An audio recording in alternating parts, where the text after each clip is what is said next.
Welcome back to English with R Ahmed. आज की इस वीडियो में हम डिस्कस करने वाले हैं मॉडल वर्ब शुड के बारे में, और इसे मैंने रखा है मॉडल वर्ब के पार्ट 9 में। ठीक है, इससे पहले कि हम वीडियो में आगे बढ़ें, मॉडल वर्ब का एक कॉन्सेप्ट मैं बताना चाहता हूं जिसे आप अपने दिमाग में रखें और उसी के हिसाब से आप मॉडल वर्ब्स को समझें। सबसे पहले आपको ये दिमाग में रखना होगा कि एक सिंपल सा, अगर हम सिंपल प्रेजेंट टेंस का अगर हम एक एग्ज़ाम्पल लेते हैं तो उस एग्ज़ाम्पल का मतलब पहले कुछ और होगा, लेकिन जैसे ही उस सेंटेंस के अंदर हम किसी मॉडल वर्ब को प्लेस करते हैं तो अब उस सेंटेंस का मतलब किस में निकलेगा। उस सेंटेंस का अर्थ होगा या तो पॉसिबिलिटी का, इम्पॉसिबिलिटी का, रिक्वेस्ट का, प्रोबेबिलिटी एट्सेट्रा वगैरह का। इसका अब उसका अर्थ निकलने लगेगा उस सेंटेंस का। और वो अर्थ निकला क्यों? क्योंकि हमने उसके अंदर किसी मॉडल वर्ब को प्लेस किया है। तो ये एक सेंस है मॉडल वर्ब का, एक कॉन्सेप्ट है जिसे आप अपने दिमाग में रखिए और उसी के हिसाब से आप मॉडल वर्ब को समझिए। मॉडल वर्ब है, मॉडल वर्ब टेंस से रिलेटेड जो सेंटेंसेस आते हैं उन सेंटेंसेस में भी हम मॉडल वर्ब को प्लेस कर सकते हैं, यानी डिफरेंट और अलग अलग तरह के सेंटेंसेस में हम मॉडल वर्ब का यूज़ करते हैं। और मॉडल वर्ब के यूज़ करने से फ़ायदा क्या होता है कि जब हमको different possibility, impossibility, request etcetera वगैरह का जब मतलब निकालना होता है, जब उसका अर्थ लेना होता है, तब जा कर के हम सेंटेंसेस में मॉडल वर्ब का यूज़ करते हैं। ठीक है, स्क्रीन के ऊपर देखिए, इसका प्रयोग यानी मॉडल वर्ब का प्रयोग किस लिए किया जाता है, ये सामने है आपके स्क्रीन के। इसके प्रयोग से सेंटेंसेस का अर्थ possibility, probability, request, impossibility etcetera वगैरह में निकलता है मॉडल वर्ब के यूज़ से। अब शायद आपको मॉडल वर्ब का यूज़ किस लिए किया जाता है ये कॉन्सेप्ट आपका क्लियर होगा। अब हम आते हैं पॉइंट के ऊपर। शुड जो है वो शैल का ही पास्ट फॉर्म होता है। ठीक है, जिस तरह से विल का पास्ट फॉर्म क्या होता है, वुड होता है।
कल्पना, जैसे should you lose the way, ask somebody.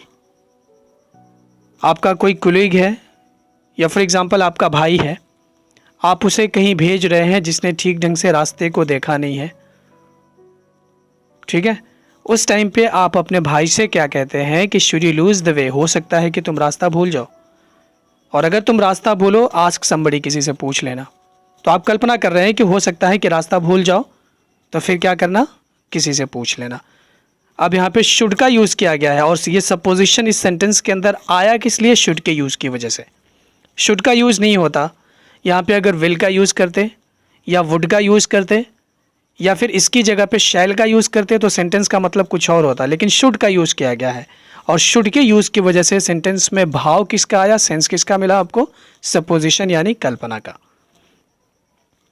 ठीक है, तो ये सेंस भी अब आपको समझ में आ गया होगा। अब हम आते हैं थर्ड सेंस के ऊपर। थर्ड सेंस जो होता है वो होता है ड्यूटी का, कर्तव्य का। ठीक है, कर्तव्य का, शुड के यूज़ की वजह से सेंटेंस में कर्तव्य और ड्यूटी का भाव, उसका सेंस मिलेगा। किस तरह से? एग्जाम्पल देखिए, the peon should bring the T. Peon को, चपरासी को चाय लाना चाहिए। अब यहाँ पे प्यून के जस्ट बाद जो शुड दिया हुआ है, उस शुड की वजह से सेंटेंस में कर्तव्य का, ये प्यून की ड्यूटी है कि चाय उसे ले आना चाहिए। आप अपने ऑफिस में बैठे हुए हैं और क्या कहते हैं, आप कंपनी के एम्प्लॉई हैं और उस टाइम पे आप ही अपने कुलीग के लिए चाय लेके आते हैं, तो आपके कुलीग ने आपसे क्या कहा? आपके कुलीग ने आपसे क्या कहा कि चाय किसको लाना चाहिए? प्यून को लाना चाहिए, तुम क्यों ला रहे हो? तो अब इस केस में वो ड्यूटी बताना चाहता है, कर्तव्य बताना चाहता है प्यून का, कि प्यून का ड्यूटी है, ये उसका कर्तव्य है कि चाय वो ले आए। यहाँ पे शुड का यूज़ किया गया, उसकी जगह पे अगर किसी दूसरे मॉडल वर्ब का हम यूज़ करते, विल का, शैल का, वुड का, तो उसका सेंस और उसका अर्थ कुछ और होता। लेकिन शुड का यूज़ हुआ है, तो शुड की वजह से अब इस सेंटेंस के अंदर ड्यूटी, कर्तव्य का भाव निकलेगा। तो ये हुआ थर्ड सेंस शुड के यूज़ का। अब हम आते हैं फोर्थ सेंस के ऊपर, जो बहुत ही इंपॉर्टेंट है। आप इसको ध्यान से देखिए। लेस्ट, ये एक वर्ड है जिसका मतलब होता है कहीं ऐसा ना हो कि। अक्सर आप बोलते टाइम इस तरह के सेंटेंसेस को बोलते हैं आम बोलचाल में, कि कहीं ऐसा ना हो कि तुम गिर जाओ, कहीं ऐसा ना हो कि ये हो जाए, कहीं ऐसा ना हो कि वो हो जाए। तो अब उसके लिए हम इंग्लिश में लेस्ट वर्ड का यूज़ करते हैं। लेस्ट वर्ड का यूज़ सेंटेंस में हुआ, और लेस्ट के बाद जैसे ही हम शुड का यूज़ करेंगे, तो शुड के यूज़ करने का मतलब यही होगा कि आप उस सेंटेंस में जो अगला सेंटेंस फॉर्म कर रहे हैं, उस सेंटेंस का मतलब और उसका तात्पर्य आप पर्पज़ या उद्देश्य बताने के लिए ले रहे हैं। एग्जाम्पल देखिए आपके सामने है, गो स्लो,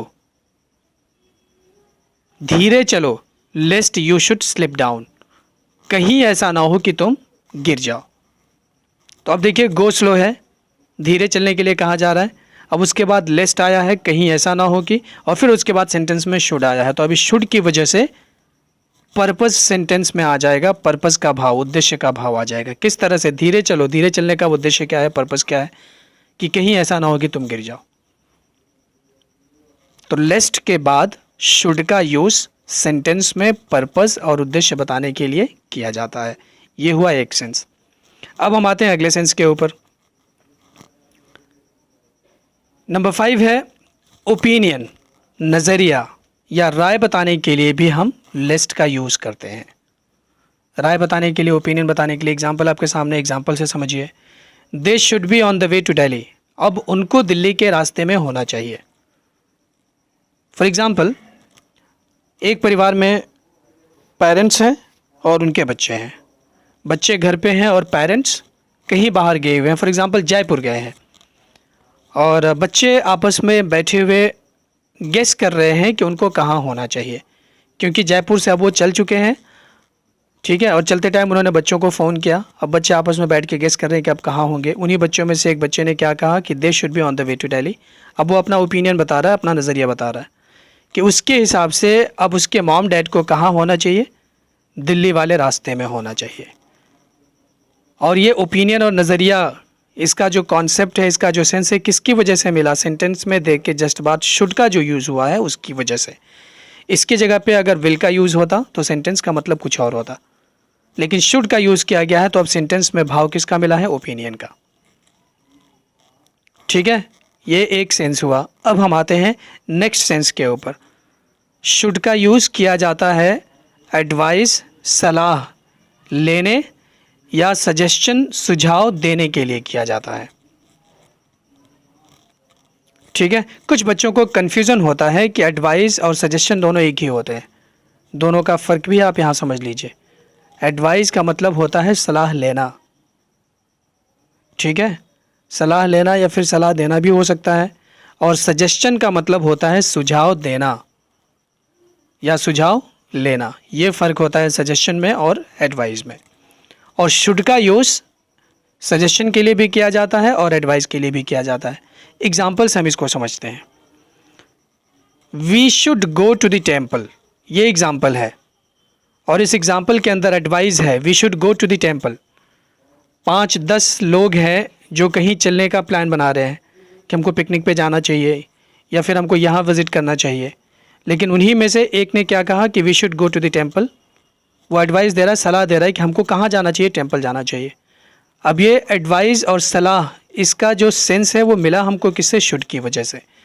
शुड की जगह पे अगर हम किसी दूसरे मॉडल वर्ब का या किसी हेल्पिंग वर्ब का अगर हम यूज़ करते हैं तो सेंटेंस का मतलब कुछ और होता है, लेकिन जैसे ही हमने शुड का यूज़ किया, अब इसका मतलब किस में आ जाएगा, एडवाइस में और सलाह में। सेकेंड एग्जाम्पल देखते हैं, we should obey our elders. हमें अपने बड़ों को ओबे करना चाहिए। अब इसमें क्या है, सजेशन है। 4 दोस्त हैं, एक साथ इकट्ठा हुए हैं। उन्हीं दोस्तों में से एक दोस्त जो है वो अपने पेरेंट्स से झगड़ा करके आया या अपने बड़े भाई से झगड़ा करके आया और आ करके अपनी आप बीती जो है वो अपने दोस्तों के बीच में रख रहा है। तो उन्हीं दोस्तों में से एक दोस्त ने क्या कहा कि we should obey our elders, कि हमें अपने बड़ों की बात माननी चाहिए, उनको ओबे करना चाहिए। तो ये क्या है, सजेशन है। एक तरह से वो सजेशन दे रहा है, एक सुझाव दे रहा है अपने दोस्त को कि हमें अपने बड़ों का आदर सम्मान करना चाहिए, उनकी बात माननी चाहिए। और यहाँ पे शुड का यूज़ किया गया है, इसी वजह से इस सेंटेंस के अंदर किस चीज़ का भाव मिलेगा आपको, सजेशन का या सुझाव का। ठीक है, एक भाव एक सेंस, तो ये हो गया शुड के यूज़ का। अब हम इसके नेगेटिव फॉर्म को समझ लेते हैं। शुड का नेगेटिव फॉर्म क्या होता है, या तो शुड नॉट होता है या फिर शुडंट होता है, इन शॉर्ट। तो ये सारे सेंस हैं शुड के यूज़ के। अगले वीडियो में हम किसी दूसरे मॉडल वर्ब के बारे में पढ़ेंगे। तब तक के लिए धन्यवाद।